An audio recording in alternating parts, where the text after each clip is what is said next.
Hi there, this is Ranjit, and in this video, we'll be doing the full review for the Google Pixel XL2.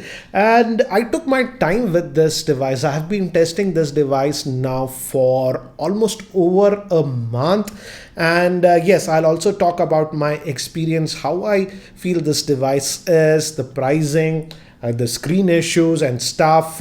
But before that, here are the specs for the Pixel 2 XL. As you can see, it is powered by the Snapdragon 835 chipset. It comes with 4 gigabytes of RAM and comes in two varieties of storage, 64 or 128 gigabytes. And other specs are on the screen for your reference. So let's dive down between the pros and cons, what I liked about this device and what are the things that I actually did not like about this device.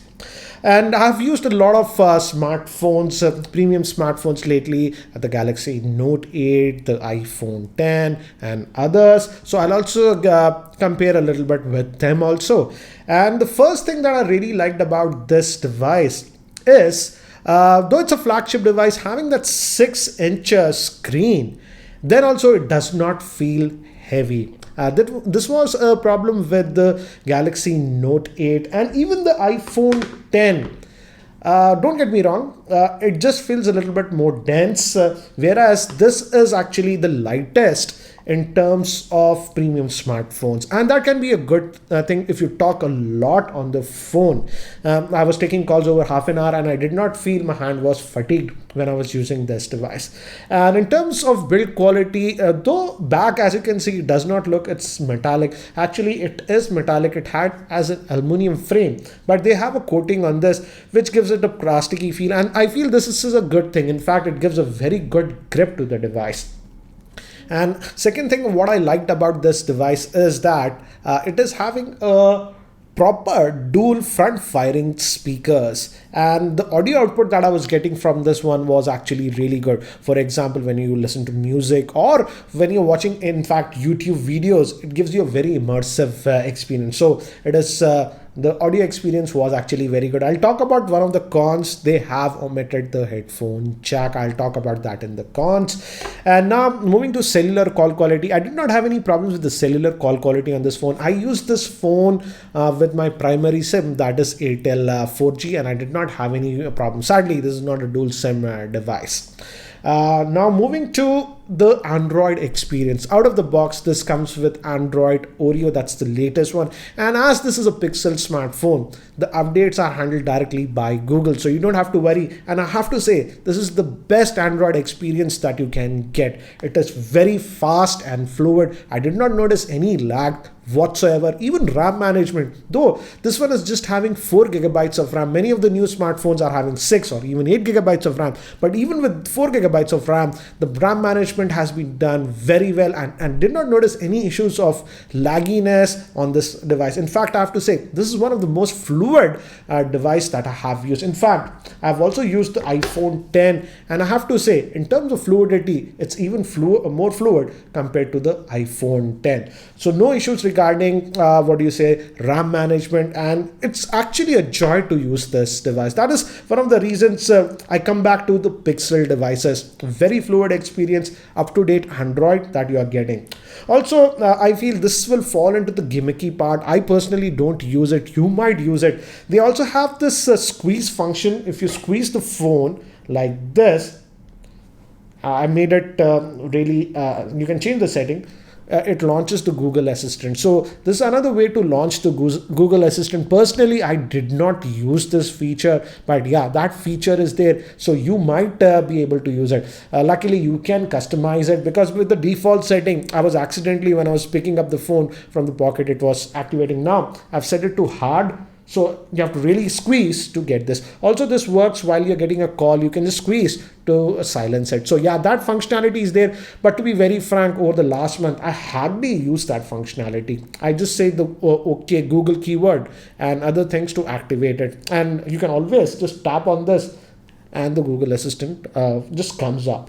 Now let's talk about the battery life. Though on paper it just has a 3520 milliamp hour battery and is having that 6-inch screen, the battery life has been actually very good if we compare it with other flagship Android smartphones. Yes, the sad state is mid-range Android phones have far better battery life, but if we compare with other flagship Android phones like the Note 8 or even the iPhone 10, etc., this one will give you the best battery life. In fact, in terms of screen on time, I was averaging anywhere between 5.5 hours to about 6+ hours of screen on time, which is actually very good in my opinion. And it could easily last for about full working day without any issue. So in terms of battery life, I was actually pretty impressed. And if it was just a normal day, the battery life was actually lasting me for about 1.5 days. Yeah, quick charging is also there, and the charger supplied in the box is a quick charger, so you don't have to worry about it.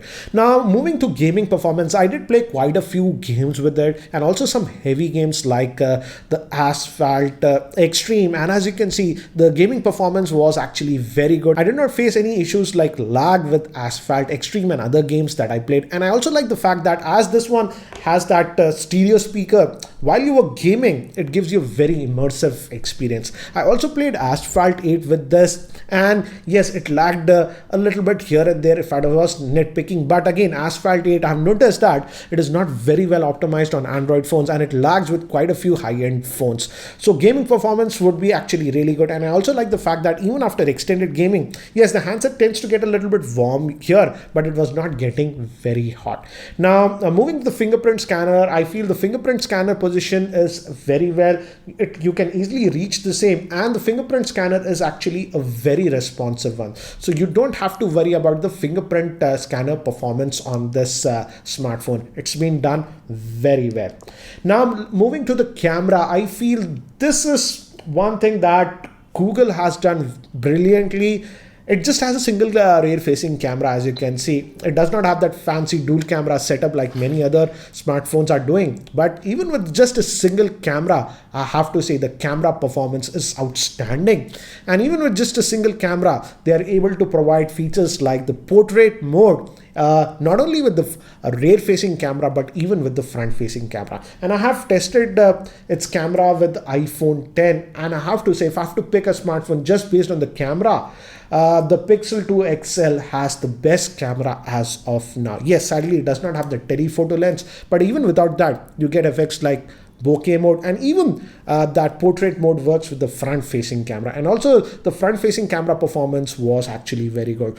And also I shot quite a bit of video with this, even 4K video, and the video performance was also good. It actually employs optical image stabilization plus electronic image stabilization to get very good footage in terms of video. So in terms of camera performance, I have to say, as of now, this is the best smartphone if you take a lot of photographs and video.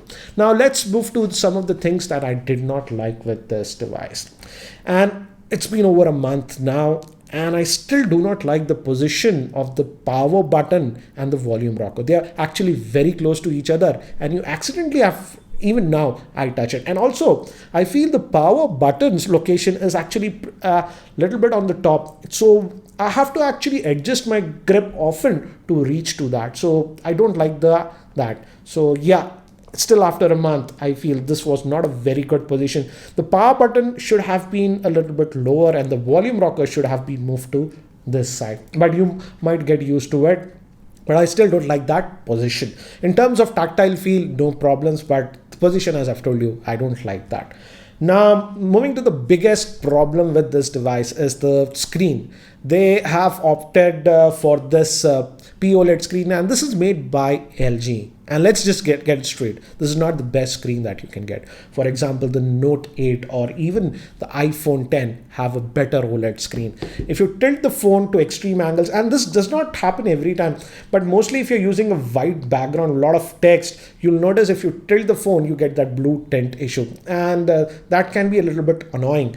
Moving to the colors also, by default, the colors are actually pretty muted on this phone. But with the update, Google has pushed out this extra saturated mode, and yes, if you move to that, the colors look a lot more punchier. But again, I feel it's not as good as that we find on the iPhone 10 or the Note 8. In fact, I've made a separate video regarding the new saturation mode. I'll have the link for that video in the description area so that you can check out. But to be fair, you get used to the screen colors after about 3 days. First day I noticed it a lot, but after a third day of usage, I just got used to the screen. So yeah, you'll get used to it. But the fact is that this is not the best quality screen that we are getting. Now, moving to another thing is that this one does not have wireless charging. Most of the high-end Android phones and now even the iPhone have wireless charging. So that's a convenient feature. We simply don't have wireless charging on this one. And also, I don't know why Google did this. They have removed the headphone jack. So if you have other headphones that utilize the 3.5 headphone jack, you have to use an adapter that is provided in the box. But again, I lost that adapter, so I don't know. Yeah, when I tested that with that adapter, it sounded okay, but you have to use that adapter. And I'm annoyed with the Google because if you recall the Xiaomi Mi A1, which is an Android One device that was partnered with Google, on that budget-oriented device, they have put a fabulous 3.5mm headphone jack with awesome output. So I don't get it why you can't put that on your flagship. So again, that's a big con for me. Personally, it might not be for you, but I'll have a lot of traditional headphones and earphones with me, and I sorely miss that 3.5mm headphone jack. Also, again, as this is a Pixel device, it's a single SIM device, and you also do not get any expandable storage with the same. So if you are looking for that, this is not the device for you. So you have to be a little bit careful when you are buying this device. You have to decide upfront you want to go with the 64 gigabyte variant or the 128 gigabyte variant, because there is no SD card on the same. Also, yes, this is not a big con, but sort of nitpicking, I would say, considering the price point of this device. Yes, the rear facing camera with just a single lens is also fabulous, one of the best that we have seen, particularly low lighting. I would say it trounces everything. But at this price point, many of the other manufacturers are providing dual camera setup.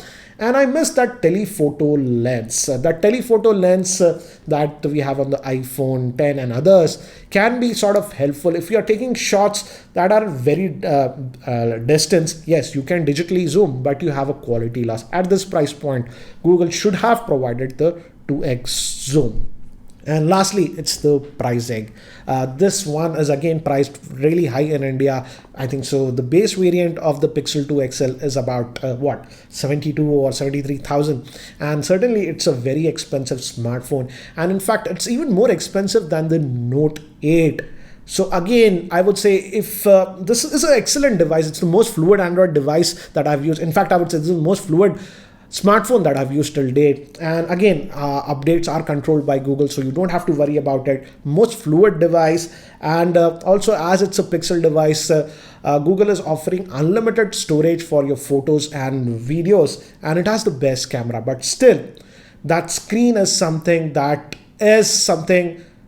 you might not like it. So I would say go to a store and have a look at this phone, use it for 10 minutes. If you're okay with the screen, then go with it. I would say if the screen was perfect on this device, this would have been the ideal Android smartphone. But as of now, I can't say that. But still, I like this device for what it is. The best camera performance, the most fluid Android phone, and my primary SIM will go back into this device when I'm not testing any other device. So I hope you found this video review helpful. If you still have any other questions regarding this Pixel 2 XL, do post your questions in the comment section and I'll try to answer them. And I also made another video where I was comparing the camera of this Pixel 2 XL with the iPhone 10. Link for that video will be there in the YouTube show notes, and some other videos that I posted on the Pixel 2 XL. So make sure you check that out. So guys, that's it for now for this video. If you're still not subscribed to my YouTube channel, hit that subscribe button. Thanks for watching. This is Ranjit, and I hope to see you in my next video.